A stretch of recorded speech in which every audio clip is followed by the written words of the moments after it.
Trade policies were also part of those programs, especially in 1988. Before 1988, Pakistan was following the import substitution trade or industrialization policy, in which a country produces the goods which it needs, its needs, and try to minimize its imports as much as possible.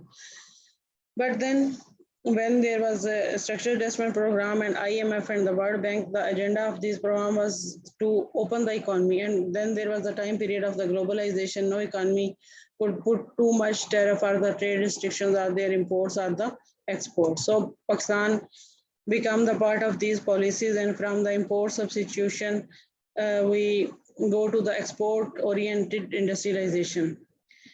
So in this time period, our exports increased considerably, but the balance of payment and the trade regime, अगर हम consider करें तो balance of payment से मुराद क्या है कि एक country की all transaction with the rest of the world, उन transaction में आपकी payments क्या हैं और आपकी receipts क्या हैं.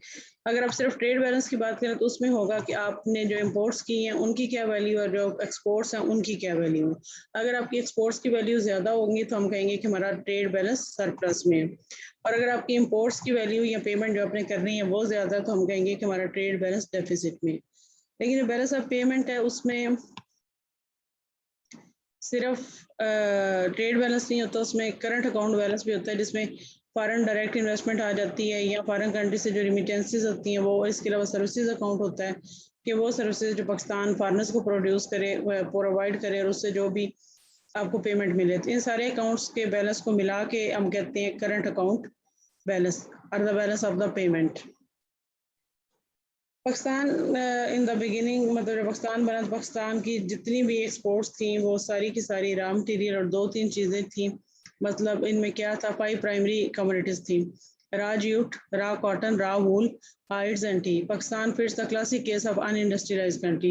ये सब की सब रॉ फॉर्म चीज़ें थी जो एग्रीकल्चर से प्रोड्यूस होके एक्सपोर्ट करते थे. और हमारे मेजर एक्सपोर्टर डेस्टिनेशन क्या थी, या इंडिया को और या यूके को, जो पहले यहाँ पे ज़रा वो उनका कब्जा था इस एरिया पे और फिर उन्हीं के साथ ये रिलेशनशिप थे. इसके अलावा पाकिस्तान के कोई खास ट्रेडिंग पार्टनर नहीं थे. लेकिन with the passage of time in products का शेयर था 99%.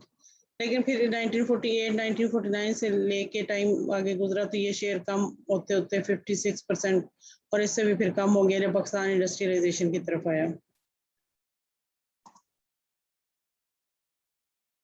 In the decade of the development under Ayub Khan, as industry was further established and the nature of the production changed, so did that pattern of trade also change. In the first decade, most of the Pakistan trade had been with the developed industrialized countries since they produced commodities that Pakistan needed at that time.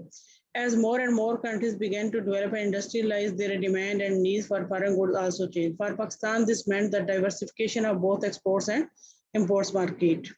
So, शुरू में पाकिस्तान की सिर्फ वही markets थी जैसे UK और India, लेकिन with the passage of time Pakistan ने इन कंट्रीज पे डिपेंडेंस कम हो गई. और यूएस से with the passage of time Pakistan की मेजर एक्सपोर्ट डेस्टिनेशन है. पाकिस्तान की ज़्यादातर एक्सपोर्ट जो मतलब सबसे ज़्यादा जो ट्रेड वॉल्यूम एक्सपोर्ट्स का है वो यूएसए के साथ है. लेकिन इंपोर्ट और एक्सपोर्ट्स मिला के अब चेक करें तो अब हमारा मेजर ट्रेड पार्टनर जो सा है वो चाइना है. चाइना से हमारी इंपोर्ट्स बहुत ज़्यादा है और यूएसए की तरफ हमारी एक्सपोर्ट्स जो सी हैं वो ज़्यादा.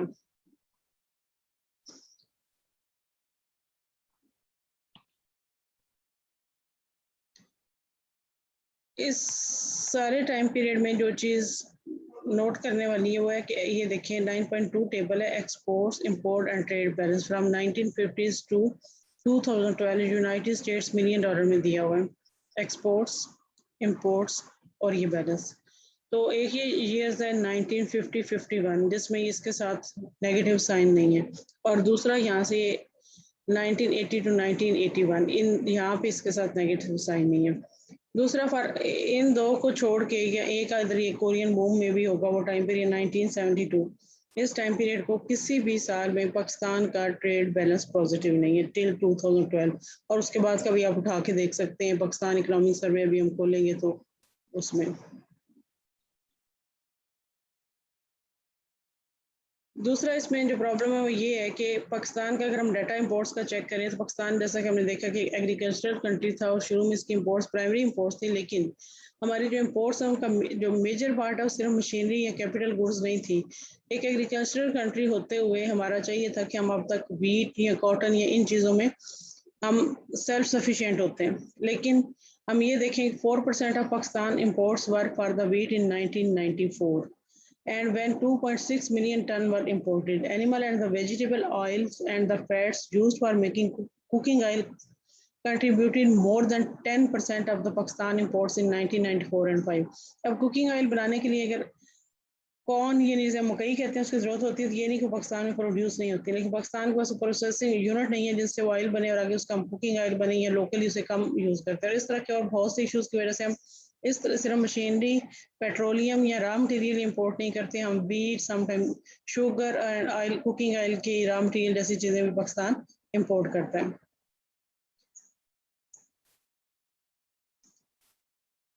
जिसकी वजह से मतलब हमारा ट्रेड बैलेंस ना सिर्फ ये कि हम एग्रीकल्चर गुड्स पे डिपेंडेंट है एक्सपोर्ट के लिए जिनकी प्राइस एक तो कम होती है, और दूसरी तरफ प्रॉब्लम ये भी है कि हमने इन गुड्स में भी सेल्फ सफिशिएंट नहीं है, ये हमें इंपोर्ट भी करनी पड़ती है। ये हमारा ट्रेड स्ट्रक्चर है, अगर आप इसको कंपेयर करें, ये 2011-12 का और ये 2071 वाले से कंपेयर किया हुआ। ये पाकिस्तान की इंपोर्ट्स 1971 में अगर आप देखें तो ये कैपिटल गुड्स का शेयर है डार्क ब्लैक, और ये लाइट ब्लैक कंज्यूमर गुड्स का शेयर है, ये इंडस्ट्रियल रॉ मटेरियल, और ये industrial raw material for the capital goods और ये फॉर कंज्यूमर गुड है। आप कैपिटल गुड्स के लिए ज़्यादा मंगवाएंगे तो ये इन द फ्यूचर आपकी एक इन्वेस्टमेंट है। कंज्यूमर गुड्स आप जितनी भी इंपोर्ट करते हैं वो ज़ाहिर कंज्यूम हो जाती हैं, वो आपका फ्यूचर में बैलेंस ऑफ पेमेंट जो है उसको कोई पॉजिटिव या आपकी कंट्री की ग्रोथ में कंट्रीब्यूट नहीं करती। टिल 2011-12 ये कुछ ना कुछ स्ट्रक्चर इस तरह से चेंज हुआ है कि आपकी इंपोर्ट्स में कंज्यूमर गुड्स का शेयर 14% है, कैपिटल गुड्स 23% है, और industrial raw material 7% and industrial raw material for consumer goods is 70%। ये चीज़ फिर जो कि इंक्रीज करनी चाहिए थी वो डिक्रीज होगी, जैसे industrial raw material for capital goods है। और अगर हम अपनी एक्सपोर्ट्स देखें तो प्राइमरी कमोडिटीज़ हैं हमारी major share, then there are the manufactured goods and semi manufactured goods. In 1911 और 12 में हमारी जो प्राइमरी कमोडिटीज है उनका शेयर जो है कम होकर 18% रह गया, और manufactured goods 70% and semi manufactured goods का शेयर 12% है हमारी एक्सपोर्ट पे। With the passage of time structure जो है वो इम्प्रूव हुआ है कि प्राइमरी गुड्स की जगह पे मैन्युफैक्चर्ड गुड्स जो सी हैं वो ऐड की हो गई हैं। पाकिस्तान की जो ट्रेड पॉलिसी है, in beginning Pakistan major trading partner were India and the UK, which together accounted for the 67% of the Pakistan trade. And along with the both these countries was a member of the sterling area in September 1949. The pound sterling was devalued by 31%, and most countries linked to sterling also devalued. But Pakistan decided to maintain its old exchange rate and did not devalue, making imports from the UK and India cheaper, while Pakistan exports to these two countries become more expensive. जब आपकी currency जो सी है devalue होती है तो आपकी exports जो सी हैं वो दूसरों के लिए चीपर हो जाती हैं, लेकिन अगर आप करेंसी की वैल्यू आप हाई रखते हैं तो फिर आपकी एक्सपोर्ट्स जो सी हैं वो दूसरे कंट्रीज के लिए एक्सपेंसिव होती हैं और वो इंक्रीज नहीं करती हैं, कम से कम उनकी डिमांड जो सी है वो कम हो जाती है। So exchange rates played an important role in the trade balance of the Pakistan over the years.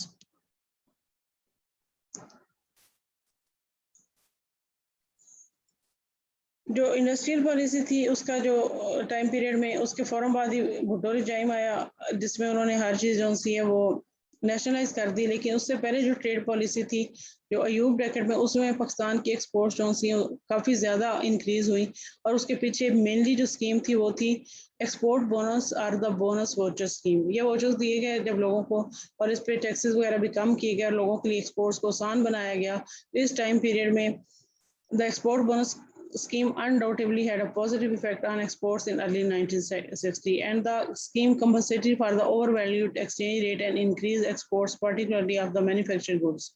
And the exports of raw jute fell from 60% of the total exports to only 20% in this time period. So ये एक positive time था, और उसमें जो ये exports को enhance किया गया, क्योंकि उससे पहले हमारी जो ट्रेड पॉलिसी थी वो थी इम्पोर्ट सब्स्टिट्यूशन, जिसमें इम्पोर्ट्स को सब्स्टिट्यूट प्रोड्यूस करने के लिए इंडस्ट्री जो होती है उसको इंसेंटिव दिए जाते हैं। लेकिन इस टाइम पीरियड में एक्सपोर्ट्स को एनहांस करने के लिए इंसेंटिव दिए गए। इस टाइम पीरियड में पाकिस्तान में एक्सपोर्ट्स काफ़ी ज़्यादा इंक्रीज हुई और पाकिस्तान का बैलेंस पॉजिटिव नहीं भी हुआ तो इम्प्रूव हुआ और पाकिस्तान का एक्सपोर्ट स्ट्रक्चर काफ़ी डेवलप हुआ। But in the 1972 and 77, the Bhutto government took over Pakistan in 1971. That was different in almost every respect from that of the 1950s and 1960s. Most importantly, the East Wing had become independent Bangladesh, और बांग्लादेश का एक major share था हमारी exports में। Not only was the half the country was not the part of Pakistan, but most of the policies of the 1960s were abolished. वो policies सारी खत्म कर दी गई, इदारों को nationalize कर लिया गया, जिससे almost half of the West Pakistan exports went to the East Pakistan in 1969 to 70, while 18% of the Western region imports came from the East Pakistan. East Pakistan sold its jute, tea, and other products in international markets and earned over half of United Pakistan exports, paying for its own imports through these export receipts. On account of East Pakistan export, West Pakistan was in a position to import much more than its own exports earning. Since raw jute and the jute textiles were Pakistan's main exports earnings. अब इस time period में आपके मतलब वो country या वो area जहाँ से आपकी ज़्यादातर एक्सपोर्ट्स आ रही थी वो आपसे चूंकि अलग हो गया, तो ये टाइम पीरियड बिल्कुल डिफरेंट था पाकिस्तान के लिए और ज़ाहिर है कि मुश्किल था।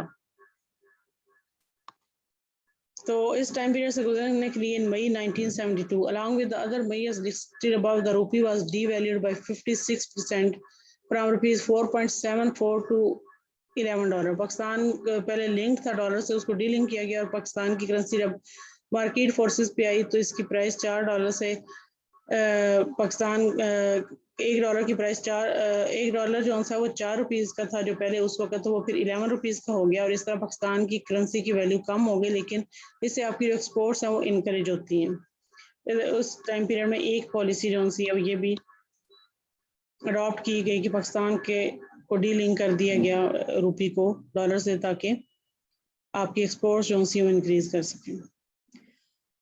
भुट्टो रिजाइम के बाद आपका स्ट्रक्चरल एडजस्टमेंट प्रोग्राम है जो कि हम पहले पढ़ चुके हैं, beginning of liberal trade regime 1977 और 88, क्योंकि उससे पहले पाकिस्तान ने अपनी इंडस्ट्रीज को बहुत प्रोटेक्ट भी किया हुआ था और इसके अलावा हमारी स्कीम भी इम्पोर्ट सब्स्टिट्यूशन की थी। But in 1988 we have to follow the IMF program. We will see it tomorrow. You may ask any question and